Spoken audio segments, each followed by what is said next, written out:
Kudeaketa ikerketarako zentroa, erakunde eta gizarte berrikuntzan espezializatua. Hori da MIK, Mondragon Innovation and Knowledge. MIK ikerketa zentru bada, Mondragon Unibertsitate barnean dagoena eta Mondragon Korporazioaren barnean dagoena baita ere. Ikerketa zentru bezala egiten duguna da enpresa kudeaketa arloan ikerkuntza, garapena eta berrikuntza. Guk 4 ikerlerro nagusi ditugu eta beraien izenadia alde batetik bat lehenengo ikerketa lerro bezala enpresa irekia.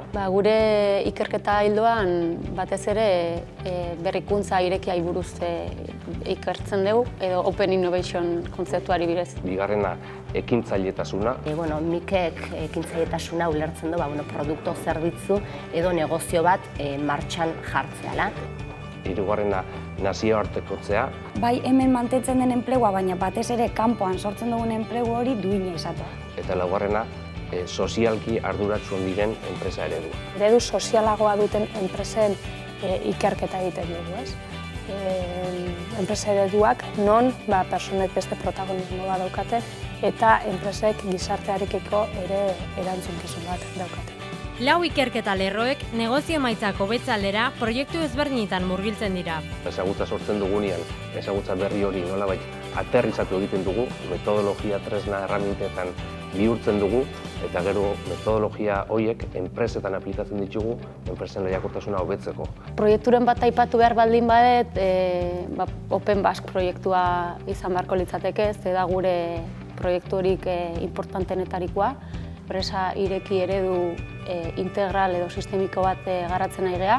Proiektu adierazgarri bat izango litzateke multilokalizarse deitu izan bat. Filialek ze punturaino erakundeen gizarte erantzukizuna lantzen zuten aztertzeko. Eta Txinan, Indian, Mexikon, Brasilen eta Marruekosen filialetan aztertu ginen.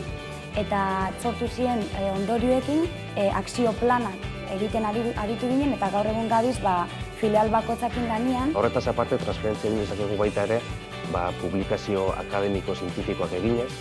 Iaz Eusko Jaurlaritzako immigrazio zuzendaritzarekin proiektu bat martxan jarri gendun, Euskal Autonomia Erkidegoko immigranteen ekintzailetasunak zein nolako inpaktua zuen Euskal Autonomia Erkidegoan aztertzea. Aipatuko nuke orain eskuartean daukagun proiektu bat, hau da badaude ikerketak esaten dutenak kooperatibismoa dagoen lekuetan osasun publikoa edo jendearen osasuna hobea dela.